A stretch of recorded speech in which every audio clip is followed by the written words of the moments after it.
Not the nicest of places, really. It's loud, it's horrible. I just want to get a job, get some money, so I can move out of Warrington. All the jobs are taken. Whenever handing CVs, it's just like, yeah, we'll get back to you, but nothing. Job centre's trying to get me on some course doing cleaning. It won't care me. If a job we're enjoying, I'd still do it if I got money in my pocket. At the end of the day, you've got to live on it, haven't you? You can't live on £106 a fortnight, can you, from the door? Like, I had no success in finding a job. So they said you're going to start the work programme, so I was like, oh, what? What's that all about? Robin, who you've just heard from, is going to be coming here, this rather brutalist office block, which is the Warrington end of the government's work programme, and the brainchild of Ian Duncan Smith, which here has been outsourced to the security firm G4S, who in turn have outsourced it to a local social enterprise called Cheshire Training. It was the DWP who chose this place for us to come to, and of course they will have chosen everyone we're going to speak to. Gary, yes. You're in charge here, right? Yes. I'm on the right hand side of the room with all of our employment consultants. When a customer will arrive, they'll be assigned to an employment consultant, so they'll have a dedicated EC that works with them for their entire journey with us. They'll often be referred for a session, which in this case is more of a sort of group supported job application session. Okay, so we said forward CV to Andrea. A whole manner of different types of workshops, I guess you'd call them, which again are designed to sort of help close the gaps between, you know, how someone sees the process of applying for a job and the actuality.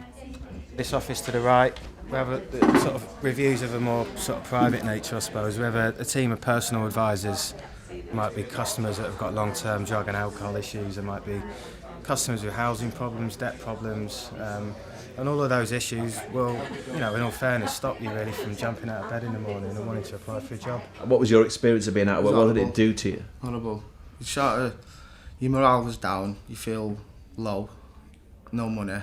It's hard to motivate yourself when you know you've got to get up and you're watching daytime TV, and do you know what I mean? You sort of get down. Just coming to this place, sort of, and my job advisor sort of helped me out, you know, motivated me. I enjoy coming to work, and I take what I do personally with each of my clients quite to heart, really. How can I explain it? I'm a single mum of 3 children, and I work full time, and I don't rely on other benefits. And a lot of the people that come to me say, how do you do it? Did she talk about your barriers to employment? What do you mean? What was getting in the way of you getting a job? Yeah, she did ask, yeah. And what did you say? What was getting in the way?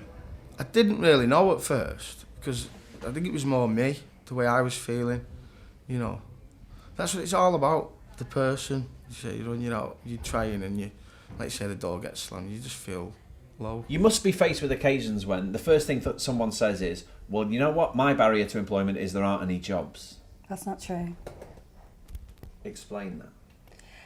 There aren't any jobs. There aren't any jobs advertised as they were, like I said, 5 years ago. And that's what I mean, the application process has changed. There's opportunities and there's different ways of approaching employers to get work, to get experience and to fill gaps in CVs. So when you deal with people, underlying everything you say is there is always a job, as you understand it. There is a job for everyone, yeah, definitely. And sometimes jobs aren't always advertised neither. This is what they call hidden jobs, right? Hidden vacancies, yeah. What's a hidden vacancy? Well, where you speculate for employment, it could be that an employer doesn't even realise that they have a need for that person. You could be stood in a queue in a pub and think to yourself, God, they need more bar staff here. It's just about asking. That place seems to be a temple of positive thinking, but now it's time to do a little experiment and see how their approach fares in the real world by doing some speculative job hunting. I've got my CV, and now I'm going to see if there are any of those hidden jobs.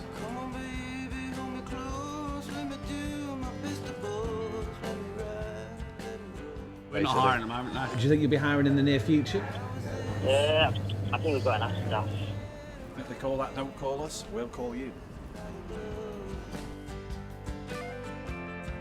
So just coming by and seeing if there are any in Power Hall itself doesn't work? No, it's all through Warrington Council. So should I phone the council? It's all done online.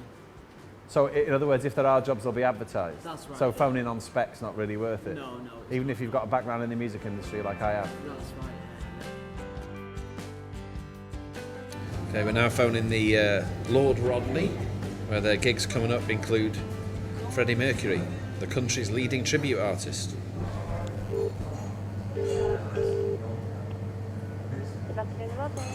Hello, I'm just calling on the off chance. Have you got any openings for work at the moment, maybe part-time bar work? Not at the moment, no. You haven't? I've got a background in music and so on, so I thought you might be an appropriate place to phone, that's all. No, well, not at the moment, we haven't got it. Right, ever worked in dry cleaning before? Let's give it a go. It's going to be about 20 hours a week. And your hourly rate? Minimum wage is. Need experience in Yeah. dry cleaning. You couldn't train me on the job? Not really. I've not got really time to train somebody at the moment. Right, okay. So I'd rather somebody can come in and just sort of hit the ground running. Let's try Dawson's, iconic local music shop. Chimes with my interests. I'm waiting for the managing director of Dawson's. It was in the Dawson's shop I bought my first ever electric guitar. Feeling quite nervous. No, we don't have any at the moment. Right. But the shop has been doing well before Christmas. Right. I'll show you my CV. Right. Let's take a look. Now, one of the most important things is obviously musical skill. Well, I can play the guitar. Okay. Do you have any sales experience? Yes, in China and glass. Oh, right. Okay, interesting. I've written for the Enemy, Q magazine. Right, that's all good. Des, can we grab a guitar for this prospective employee? So I guess my sales pattern on that would be the price is deceptive in the sense that you're probably getting a playing quality which might suit something slightly higher up the market, like a Gibson and so on. It's not a bog standard black scratch plate electric guitar, it's quite distinctive. Someone coming in off the street like I just have, right? Yeah. And saying, have you got any jobs? Is there any realistic chance that leads anywhere on the whole? To be honest, I'd have to offer something pretty special. You couldn't just sort of wander in and say, I play guitar and I was fancy working in a guitar shop. We're not going to go, oh, right, okay, yeah, have a shirt. How much money do you want? You can start today. But if you turn up and had, I've got wealth of experience selling guitars. In Nashville, Tennessee. Exactly, yeah. And I know how to, I'm a trained luthier. I know how to tune pianos. I can play saxophone, trumpet. I've jammed with Clapton. It's easy to be light-hearted about all this, but even pretending to look for work for a few hours really starts to get you down. But if you're on the work programme, that's going to be the reality of your life. You've really got to accept that looking for work is a full-time job, and that if you're unemployed, what that's probably down to isn't the state of the economy, but you yourself. You have that many doors slammed in your face when you're out of work. You think, oh, no one's going to take me, no one wants me to work, you see. So you just feel low. But in the end, do you think the fact that you didn't have a job was your fault? Yeah. You do? I do, yeah. I think that I should have applied for more. Should have picked myself up in the morning, got out, come to a place like this, work, try more. Because people, when you're feeling down, you start blaming the world, for your mistake. You feel the world owes you, and it doesn't. You owe the world. You have to motivate yourself and get out there and try. And that's what this place out with. And if someone said, well, in a situation where we've got nearly 3 million unemployed people, it probably isn't your fault. It's because of the jobs market. Half people don't want to work. There's a lot of people out there that don't. There's a lot of people that do. Just got to keep pushing. Push. That's all you've got to do. Something will come. I've got a job. I've got it. Just got to try and keep it now.